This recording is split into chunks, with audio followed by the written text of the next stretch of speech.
Okay. Good evening, sir. We got to put on our game faces. We haven't been talking for an hour Right. already. What movies are we talking about today, Sabino? Anaconda and shit. What was the Bowfinger. name? Bowfinger, right. Yeah, the Steve Martin and the donkey.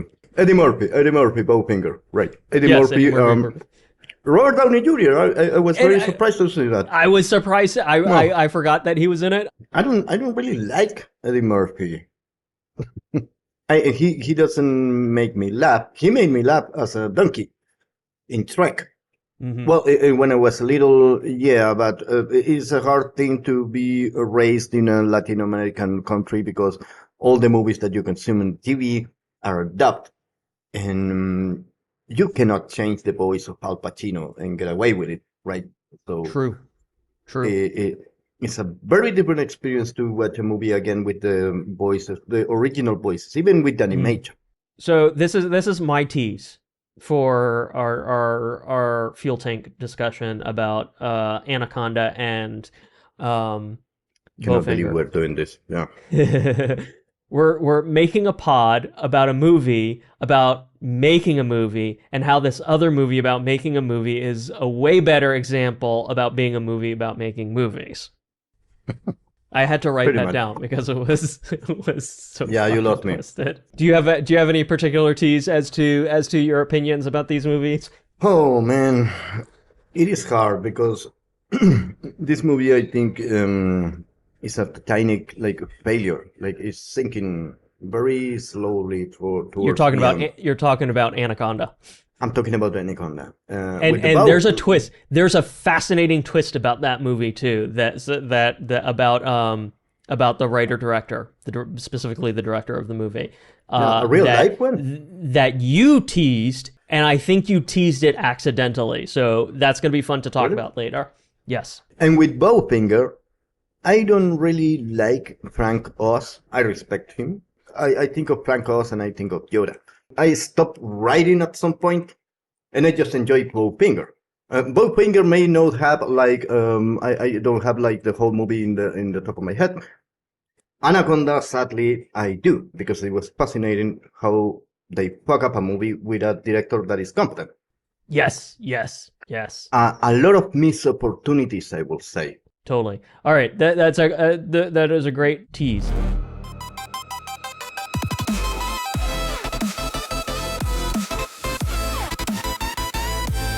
Kind of buttoning a thought about comics in general. What I like in the comic strip medium and then the webcomics, what I like about that is how it is such a perfect creator's medium. I don't have to rely on anybody else for this comic strip that I'm making.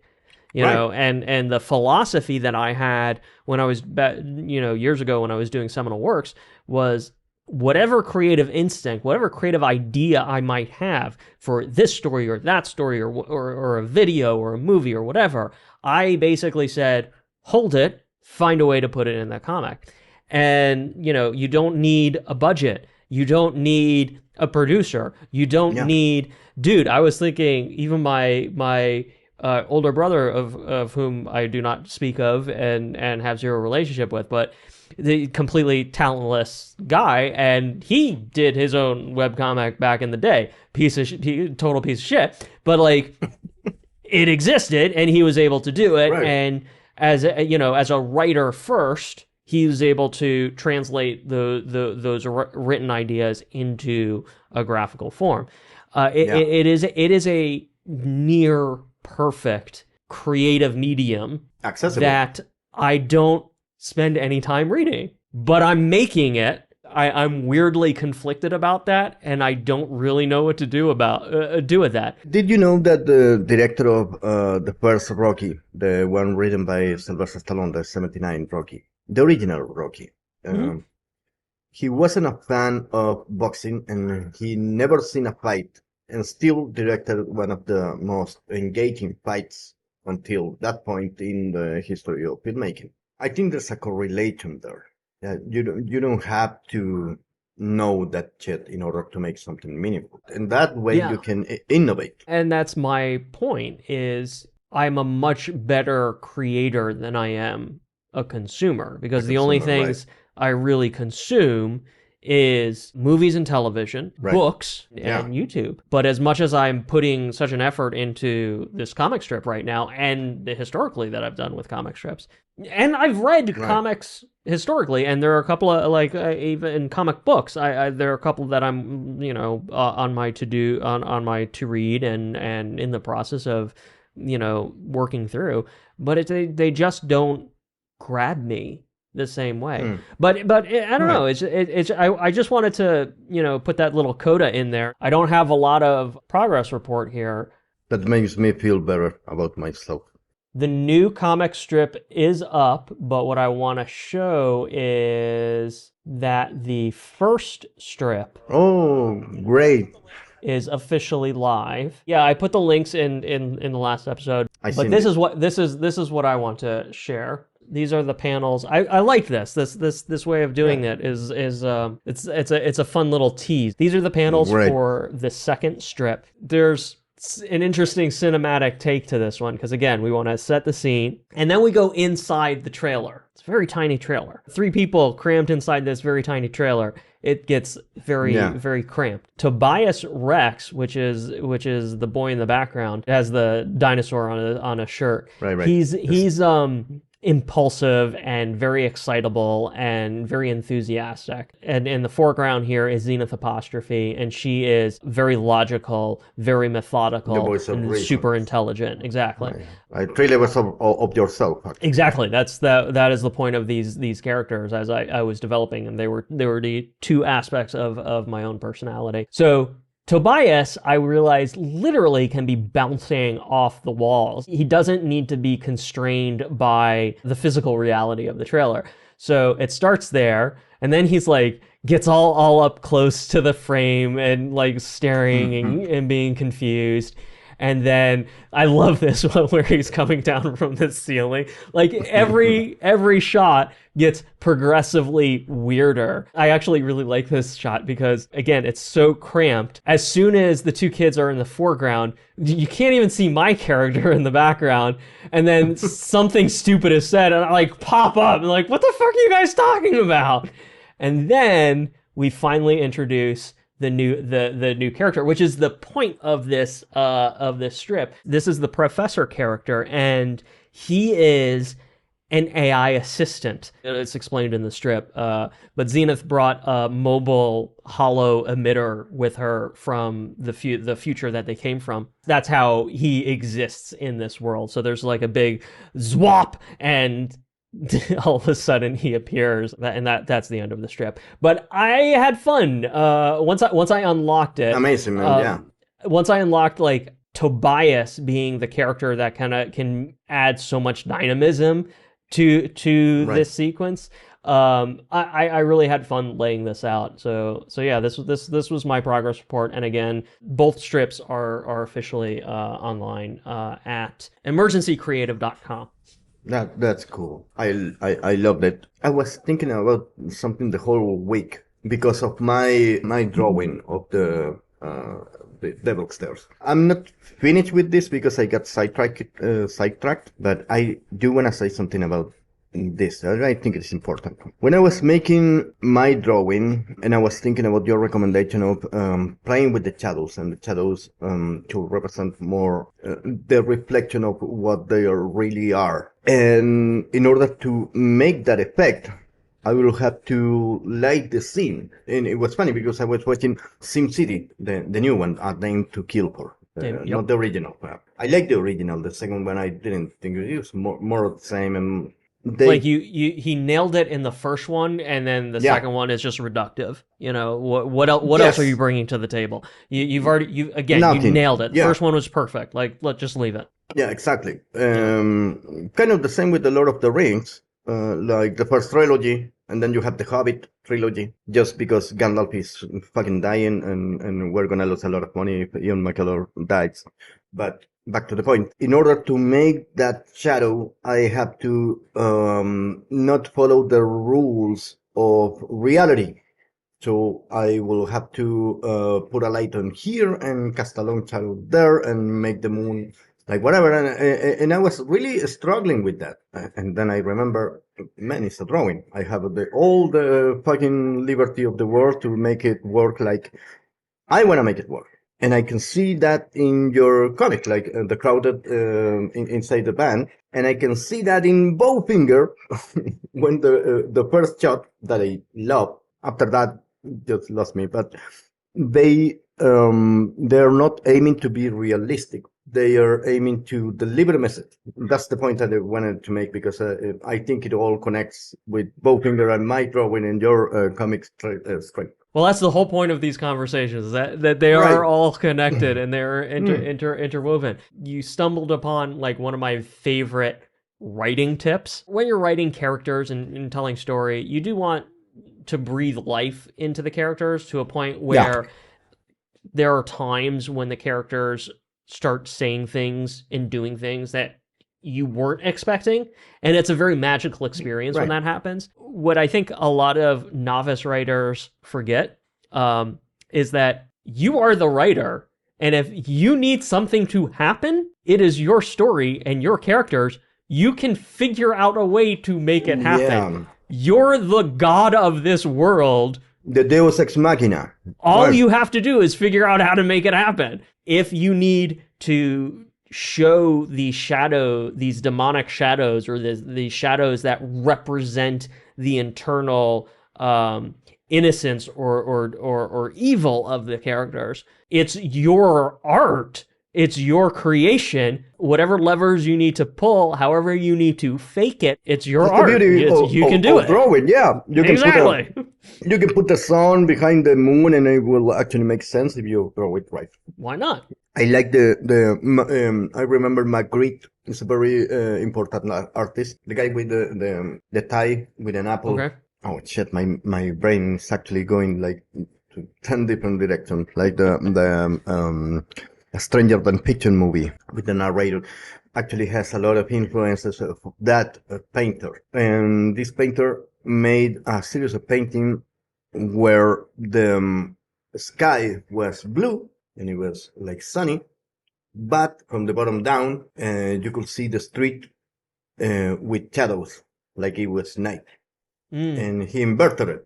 Like he played with that concept, and it's beautiful, and you can see, and it plays with your brain. So I got sidetracked because it's what we do, man. It's what we do. Yeah, that we do. But I actually have something very cool to show you. I wouldn't even think about this like back in the days. Okay, so I am a developer. I always dream about making an application of something. And I have an idea, I have thousands of ideas. But I'm lazy because applications are bureaucratic processes that are fucking bullshit. Like, you have to apply to the App Store, and then you have to... it's weeks and weeks of paperwork, and they have fields and forms. When you are going through that frustrating process, is fucking bullshit. And you sometimes you just gave up. Sure. So... I never really made an application before. No one was paying me in order to do that. But with my wife, we like to travel a lot. I have a lot of pictures that Jimena took, and she has a very good eye to take pictures, better than myself. And I use my Cloud Code tokens to make an application about the places that we're being with Jimena. Is this going to be like a vacation slideshow? No. No, fuck that, man. It's fun. The application is called Zoom in Chile. She made the logo. The goal of this, you can see that there's a lot of locked locations. If you go to that one, that's the ruins of the Church of Santa Ana. So the first one, you have to choose a setup. I like to solve these little puzzles. Oh, this is clever. You see that there's a grid there, and it disappears when you put the pieces back, like in place, right? Oh, this is cool, dude. I like this. So, thank you. Is this your wife's photo, or are you pulling photos from like Google Images, or Google Maps or something? No. They're just our photos. Nice. Okay, I solved it. I just solved it. And you have a little trophies that you can enter the ranking. So I made it like a top 10. Is that going to be a global leaderboard, or is that just like a local thing to the device. No. It is saved to the database. Whoever is registered with the app will Yes. it'll be a global leaderboard. Okay. And when you complete a puzzle, it will say, okay, this is the story of the church, and it's located there, and you can actually see the Google Maps location, so you can go visit them. The ruins of the Iglesia en Santana. There you are. There you go. If it's limited to the places you've already gone, like you and your wife have gone, that feels like it could be extremely limiting. Whereas if you plug it into the Google image location photos, then you can just automate the entire puzzle process, and that really creates a much broader scope. There's a reason for that, and I'm gonna show you just in a minute. You can add it to favorite, you can view the photo, and then you continue, and then you get an ad, because this is something that I wanted to do. How much can I get for ad? Is it fair or not? I'm gonna test it. So I sold this one, and I got 2 new ones. And actually, with my wife, we travel to the whole country, and we have like thousands of people from the north to the south. And Chile is a big country, and they have deserts, and they have like snowy places, and they have everything. If you go there, you have this about, and this is why we actually made this application. Was born from our love of traveling and discovering. We built it together, Jimena and I, driven by curiosity to explore every corner, the architecture, the story, the history, and the little details you only notice when you stop and look. Every photograph was taken by us during our travels, so it's actually something that we want to share. This game is our way of sharing those places and the joy of exploring them. We hope you enjoy discovering Chile as much as we enjoy traveling. It is the app version of what we've been talking about. It's a personal expression of something. I think the problem is my brain is stuck in business mode, which is the opposite, of course, of what this entire podcast and our entire conversation is about. Right. But I just see the business potential of this and the scalability of this versus what it actually is, which is just a personal and intimate expression of your photography and that local experience. Yeah. Of course, I thought, okay, fuck it, let's put a Google Photos search or Unsplash or whatever. But no, Jimena took those pictures with love, Yeah. Look, this is some of the favorite things that this is located like in the sea. A guy actually pulled some rocks and made a walk in the beach. Wow. It's an architect. It's amazing. Yeah. This is just the favorite. This is a very, very confusing puzzle if you break it down into little pieces. So it's a hard difficulty, right? Yeah. This is in the south of Chile. Like if you see here the map, and the map will show you we were here. Here is Santiago. Mm-hmm. And this is south of Chile. We actually traveled until this place. From that place, that is the beginning of Chile. So actually we have a lot of ground cover, places that they spoke to us. If who is listening to us, Minky and Jimmy, Mari, maybe. If you wanna access to those, you have to be in the tester. This is some bullshit Google Play rules that you have to test your application for 14 days with 12 testers. And in order to do that, I just joined a community of testers. So I have to test their application, and they test my application. I think that's a creative project that I had this week, and we're going to monetize it as we go. Send me a link. I'd love to. I can download it and give it a test. I'd love to, man. Well, thank you, man. But I only have it for Android for now. Yeah, I'm on Google. Yes, I mean, good. I'm gonna give you the link. Yeah. I made it. I got it out of my system. I made 3 or 4 releases, so every time it was time to draw, I turned to this instead. So we iterate with Jimena like, well, I don't like the title there. Hey, this text is redundant. Short this little thing. Yeah, man, it's really cool, and I think what you also kind of touched on an interesting thought there is like we set out with all of our plans, right? You set out your goal was to do your illustration, but then this kind of like bubbled up, and for me, I have my time blocked schedule. I'm doing the webcomic, I'm developing some movie projects, doing this podcast. We shoot on a Wednesday night, and then over the next 2 days or so, 2 or 3 days, I take the time to edit it down. Right.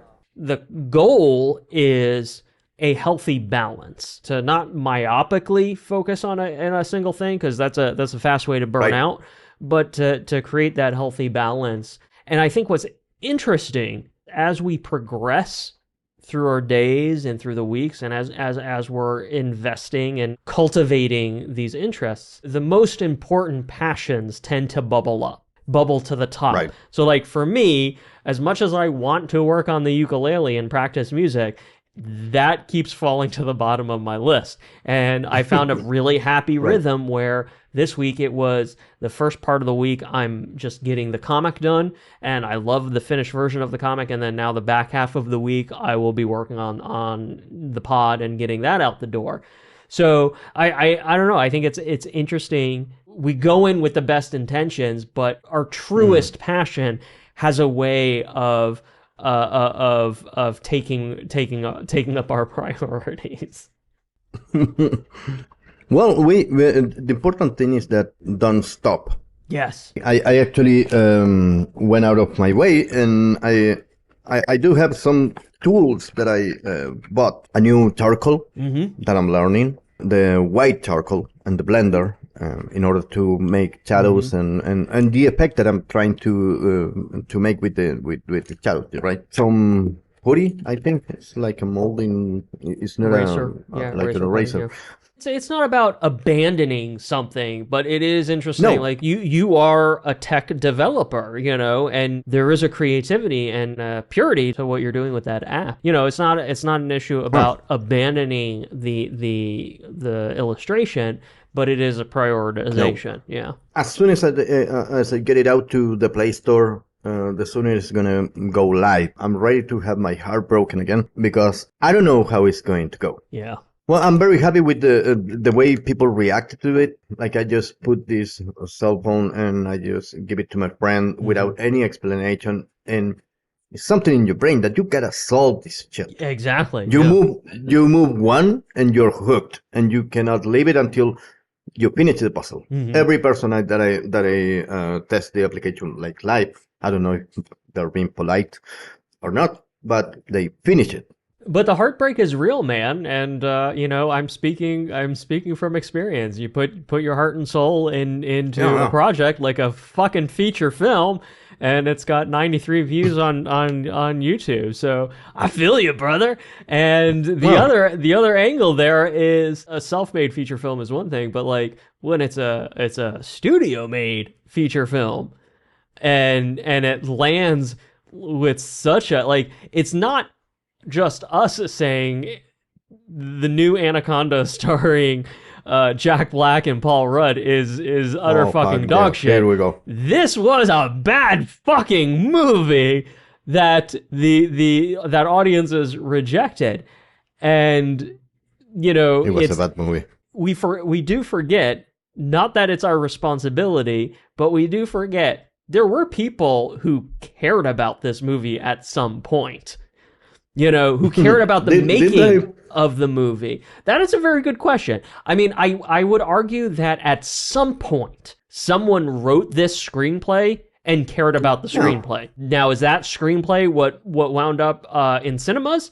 Very likely no. I would actually argue Steve Zahn probably was the best performance, and he did look like Steve Zahn. He was the cameraman, I think. But here was the biggest fucking twist. You asked me if I had seen The Unbearable Weight of Massive Talent, which is in and of itself another movie about making movies. I had not watched it. I've had it queued up for years at this point and just never pulled the trigger on it. Did you ask me that question because you knew it was written and directed by the same fucking guy who did Anaconda? Yeah. I asked it before because in this proposal. Okay. Jacob's Ladder. Other line, he has very fucked up movies, and you can see those patterns into some directors. There's versatile directors like the Coen brothers that they move around in between drama and action and thriller, and they can do anything. But this guy has something with the meta part of the movies. Unbearable Weight of Massive Talent has something to do with it, and I think it was that amount. It was fine. It was a summer blockbuster. It was good. It was not a game changer. It was a really good movie, especially for the genre. Number one being movies about making movies, even though it was more about the script rather than making the movie, but like the development of a movie. Well, and Nicolas Cage. And then the genre of Nicolas Cage, exactly. And there was such a love for cinema. That was imbued into The Unbearable Weight. Tom Gormican was the director, and he co-wrote both of the movies. That he went from The Unbearable Weight of Massive Talent to Anaconda fucking blew my mind, because they're thematically similar movies about making movies. Very similar. Anaconda very meta. Is total fucking dog shit. And one of the biggest issues I have with that movie is that it's so unbearably detached from reality. Movie making is not foreign to anybody. And yet the premise of Anaconda is that this failed nobody actor, Paul Rudd's character, somehow magically got the rights to the original Anaconda film. And on its face, that is such an absurd, ridiculous fucking premise. And it's such an easy premise to fix. Like, he could actually buy the rights. You could actually create a situation where that exists. Or don't even make the argument in the first place. He could be married to someone who has the rights. Exactly. Even if you're going to lie about it, there's a way to make the lie work. It's a line. You can fix it with a line. Exactly. No. Going back to that point, you're the writer. You have everything you need to make it work. They're your characters. Then the other thing was, you have that moment in Anaconda where you're setting up the finances for the movie. Oh, man. Because they're presenting this idea of remaking Anaconda as a legitimate movie. They have no financing, and they get like some $10,000 loan or something from the bank, if that at all. Yeah, they made a loan. On its face, even the dumbest audience member knows that that is not how movies work. So again, would have been a super easy fix just to say, this is a low-budget thing that friends are doing, which is what it was, but it's couched in this idea that this is somehow legitimate in some way. And what I love is that Bowfinger did the exact same fucking thing, and they turned it into a joke. He put $1 away ever since he was a child. And the joke is like, at the end of the day, after marketing and budgets, and every movie costs $2,000.42, whatever the amount was. It was absurd, but they embraced the absurdism, and they made a joke out of it. Anaconda was so detached from reality. I said it before, it was like pretending you can breathe in space. And when the movie starts that way... I'm taking notes because I don't want to forget. When the movie starts that way, I can't suspend my disbelief. There's only so much disbelief I can suspend. It's not just a dumb, stupid movie. It's a dumb, stupid, ignorant movie that doesn't want to take the time, like we already said. Improvisational bullshit, yeah. You could fix these issues with 1 or 2 lines. But go ahead. You can draw the rules in where your movie is going to work. So in order to you accept those rules, the suspension of disbelief, it could be very flexible. For instance, to illustrate my point, there's a movie called This Is the End. I'm a big fan of the movie. I like that one, yeah. I love the movie. Yeah. is not grounded. That thing doesn't happen in real life. They start with the premise that there's a God and hell, and we are not a very religious guys, you and me, so we don't buy into that bullshit.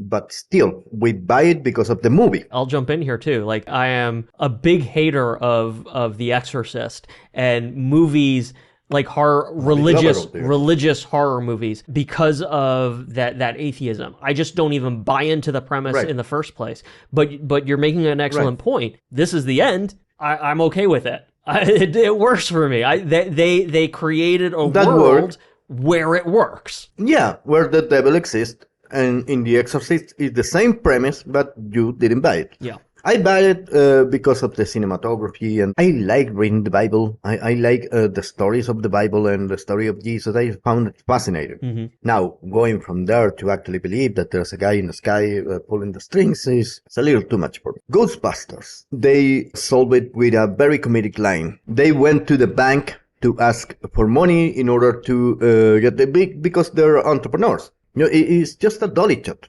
Walking outside of the bank, like you didn't even bargain with the guy. 10 points for the interest alone will cause us like a fucking. It's a disaster. Right. 1 minute, and it's no question about it. Oh, that's how they get the money in Anaconda. This was ridiculous, and I will say this is where it began to fall apart for me, because until that point they would actually have good ideas. When Jack Black. In one part, I love that part. He was writing, and the father, or whatever, the boss of the father, he said, you got B+ life. It's not about life. Look, all of this is going to be yours. Mm-hmm. And you have a secretary. Oh, right. Yeah. His corporate work life. Oh, man. Yeah. And I thought, man, I will settle for that. That's amazing. In what world you live in? That you expect more of life than that. You have a business that you can grow. I don't know. It was too grounded for me in order to make it work. So that's why it began to fall apart, because they didn't draw the world in where the movie is going to evolve. Yeah. They did it with This Is the End. They did it with Ghostbusters, and we're talking about ghosts in New York, man. Yeah. So. They don't have any excuse.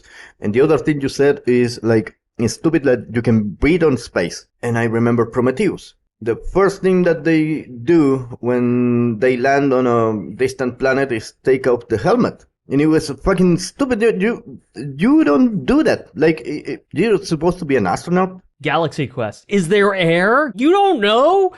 Dude, you can have an absurd film. You can, one of my recommendations, we're going to have to talk about it at some point, Pizza Movie just came out. It's a Hulu original movie. They said, let's make a stoner comedy. We haven't had a really good stoner comedy. I like stoner comedy. I was really hesitant, and oh my god, it was a really good movie to get like cosmically swirled on. It's about getting high, and it goes to places where it's truly imaginative and wild and batshit. And my point is, like, you can have a crazy, fucked up, weird reality in your movie, but you still have to ground that reality in the movie.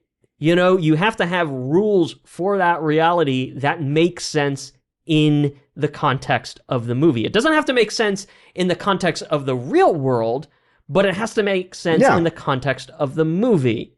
And Anaconda did not do that on any level. And like, big spoiler, they find out, like, I think it's probably the halfway point, right? They come across the official remake of the studio remake of Anaconda. It turns out that our ragtag group is in the biggest river of Brazil. True, right? They come across the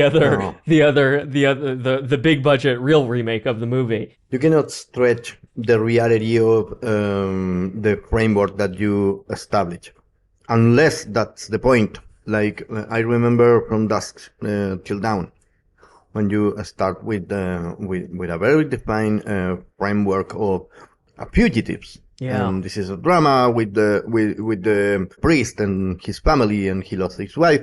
and you build those characters and then you put them into a vampire movie. Reminds me of Magritte with the heaven, sunny heaven and lights. It's an experimentation. It's like an experiment, and that's the point of the movie. Let's switch genres in the middle of the film. If you're going out to make this movie, even if your characters are stupid, which they are stupid, but they're not idiotically stupid. My point is, how did they not know that there was a big budget remake already in production? Paul Rudd's character is an industry actor. Not a very good one, but he has roles, and he's in the industry. Knows. Jack Black's character is a writer and wants to be a filmmaker. If they are film enthusiasts, which they are, they love Anaconda as that is their childhood passion. How did they not know that there's an actual big budget remake already? It's just so absurdly dumb. Yeah. You know what? I have so many notes.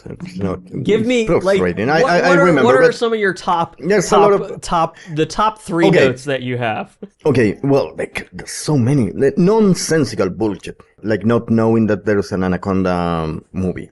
Another nonsensical bullshit that I found in that movie is Anna, which was Daniela Melchior. I like her. She's a very good-looking young woman. Mm-hmm. He was in Guardians of the Galaxy, and she was a James Gunn collaborator. Ratcatcher 2 in the Suicide Squad. She was Ratcatcher, okay. She is a very talented young woman. Yeah. And very pretty and all that stuff. She was a badass until she was an actress, until she was criminal. And the guys who were actually the bad guys were cops. The whole crime subplot, the criminal subplot, I legitimately forgot about it. And then there's a big twist about who's the criminal and who's not the criminal.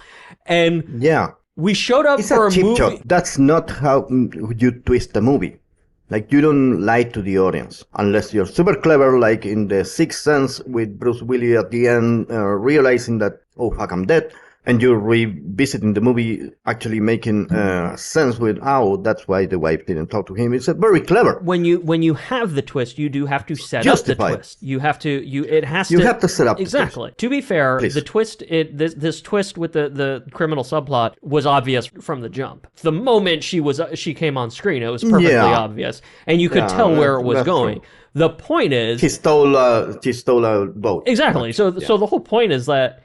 Why? You're trying to tell a story about remaking Anaconda, and it's just dumb. It was just so painfully dumb, and it was a misuse of all of the characters. This is another thing. I don't know if you saw this note, but they intentionally had Paul Rudd and Jack Black play against type. And if you think about it, right, they're inverted. I think they both have range. I will defend both of them as actors. I am a fan of Jack Black. Yeah, me too. But when you're doing a comedy, a blockbuster comedy with Paul Rudd and Jack Black, like, you're not making an art film, you're not doing anything edgy, just have them play the characters they are meant to play. That would have gotten the movie halfway there. You know what, I kind of like Jack Black as a director because, and this is just me, I think Jack Black has already built character, and he made the exact same role in King Kong. I was going to argue that point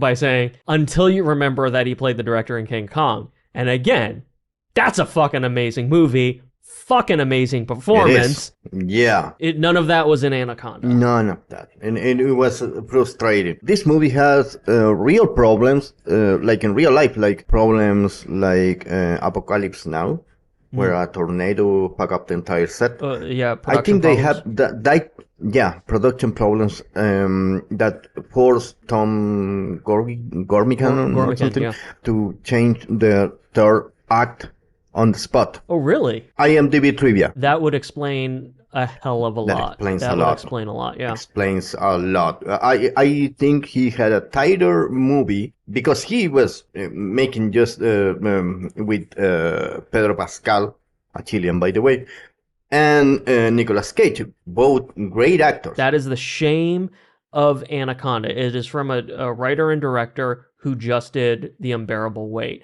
And it's so similar in theme, it's so similar in performances, it's Yes. so similar in tone. It's his thing. He likes to do this type of movies. And he fuck up with this one. And if that is the case, that there was some sort of failure in production, that I actually find myself wanting to give some grace to the movie if that was truly the case. Because right, if you had to rewrite and reshoot the third act on the fly, that recontextualizes the rest of the movie, which means he probably had to hack the shit out of the first two acts in the editing room to make it all fit together. Right. And maybe she made Daniela Melchior act the other part and Could have change been. something. You know, the reason we're talking about this in the first place is because I remember doing a Factualoid video for Anaconda, the trailer when it came out last year. And Yeah, I remember. this would have been a movie that's outside of the movies about making movies genre. I enjoy Paul Rudd and Jack Black. I am a Jack Black fan. This movie appealed to me. I wanted to like this movie, and it is. Yeah, I wanted to like it too. A creature feature comedy horror movie about making a movie. It doesn't take much to win me over on that. Tropic Thunder. Exactly. Jack Black was director too, right? No, that was Ben Stiller directed that one. Oh, right. Yeah. Right. But the shame, again, still, like, and I'm glad you pointed it out. I didn't realize it. I cannot praise The Unbearable Weight of Massive Talent enough. It is such a well done movie, and there's so much heart in it too. It doesn't matter if it's a stupid comedy, you still have to feel for these characters. And I love this opportunity to feel for even this dramatized version of Nick Cage. There's so much material. I should have cared for Paul Rudd's character. I should have cared for especially Jack Black's character. Like the setup. That's why it's a missed opportunity. Yeah. Again, been in the business and having had to tear a film apart, a theatrical film apart, and reassemble it myself. I know what a struggle that is. And also realizing, the pieces aren't always there to make a good film. It's funny. It's a funny premise. Yeah. It's a chitty monster movie from the 90s. And I actually watched it again. The original, version the of OG? it. Yeah, same. It's better. Being the fan of the creature feature. Oh, right. My big disappointment with the new Anaconda was like, there's so little snake. There's so little monster to really enjoy. And when I went back to watch the original, it was like, it was even less. There's so little snake in the original Anaconda. And that can work in your favor. Look at Jaws, but you still have to deliver. An Alien. Right, you still have to deliver the big fucking moment. And I don't think either version of the Anaconda movies delivered a really successful moment.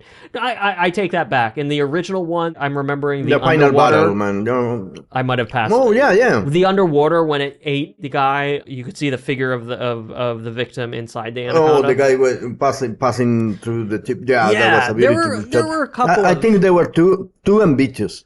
Yeah, and the 3D effects, 3D effects you can tell. I know I'm talking about the original. The original, okay. The special effects age like bad in the original. Yeah, you have some practical effects; those are great.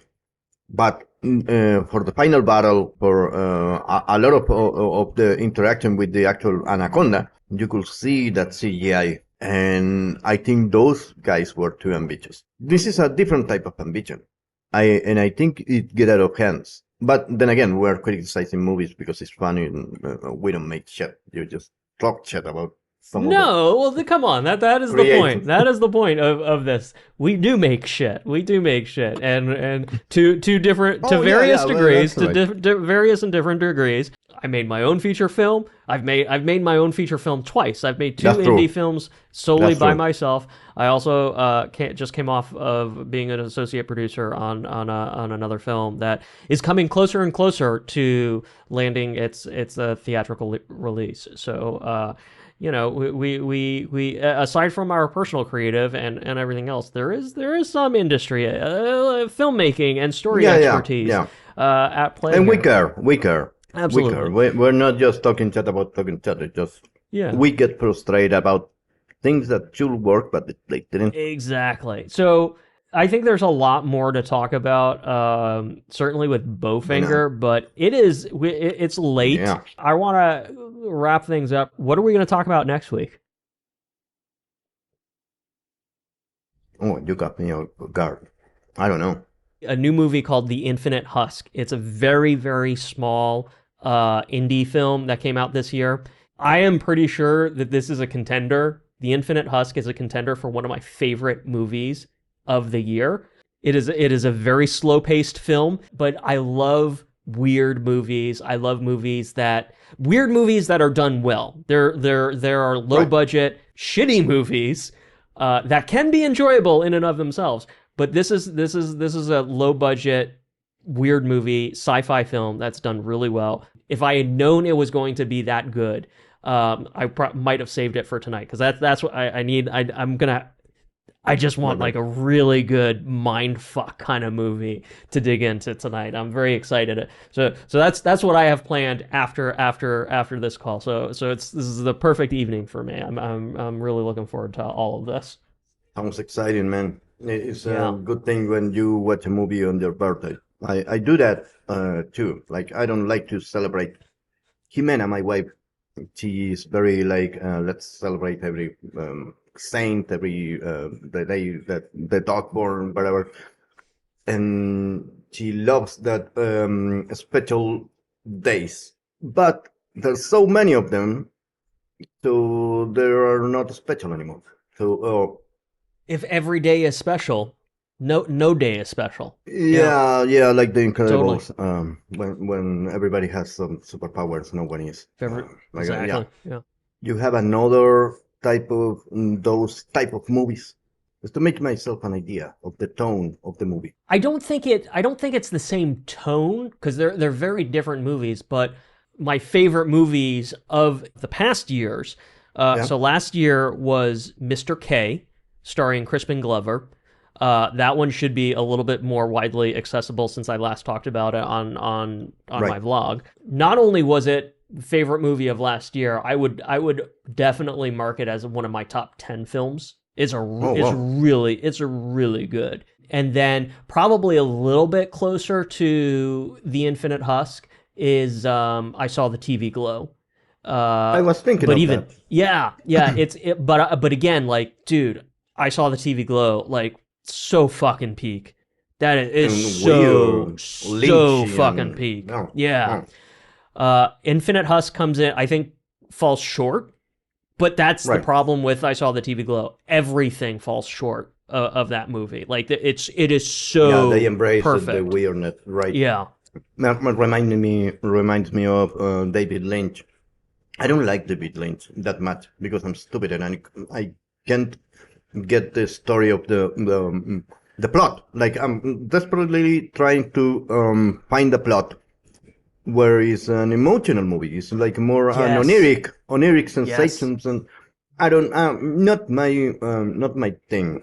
I did enjoy Mulholland Drive because Hmm. they have an actual explanation when you open the box and then you see the reality of the dream that is perfect. Yeah. It's a materia de estudio.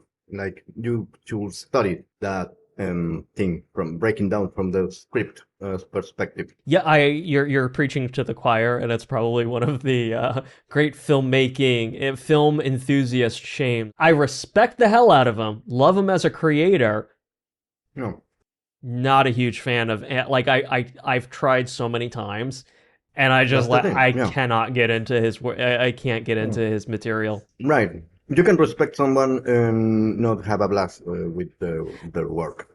And it's interesting. We might just save this for another one, but this was coming up with what was last week's movie that we talked about? One battle Um, after another. One battle at. Thank you. One of the thoughts that I was having about that was we didn't really feel the characters. We didn't get into the like actual character motivations, Right.